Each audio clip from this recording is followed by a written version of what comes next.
Guys మీ support తోటి successfully కుయ్యా హోమ్స్ని నడిపిస్తూ ఉన్నాము. అండ్ మేము more than 1000 customize sofas deliver చేశాము.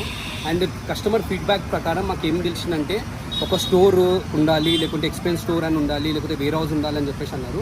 సో వాళ్ళ ఫీడ్బ్యాక్ ప్రకారం మేమైతే ఇప్పుడు ఒక ఎక్స్పెన్స్ స్టోర్ అయితే స్టార్ట్ చేస్తున్నాము. ఇది వచ్చేసి బిఎన్ రెడ్డి బీడీ గార్డెన్స్ దగ్గర, బీడీ రెడ్డి గార్డెన్స్ దగ్గర ఉంది. లొకేషన్ మాత్రం నేను కామెంట్లో పింక్ చేసి పెడతాను. సో చూసుకుంటే మాత్రం ఇప్పుడైతే మెటీరియల్ మీరు చూసుకుంటే మాత్రం మేము మెటీరియల్ తెచ్చి పెట్టినాము. గ్రాండ్గా ఓపెనింగ్ వితిన్ 3 to 4 daysలో మేము స్టార్ట్ చేయబోతున్నాము. అండ్ ఇక్కడ మనకి ఇక్కడనే మనము కస్టమైజ్ మ్యానుఫ్యాక్చరింగ్ కూడా చిన్నది యూనిట్ ఒక స్టార్ట్ చేసేసాము. సో ఇక్కడ మాత్రం మీకు లైక్ ఎక్స్ప్లెయిన్ చేయడానికి లైక్ మోడల్స్ మీకు దొరికిపోతాయి. లైక్ మంచాలు కానివ్వండి, హెడ్ బోర్డ్స్ కానివ్వండి, అర్మాలు కానివ్వండి, మ్యాట్రిసెస్ కానివ్వండి, ఆర్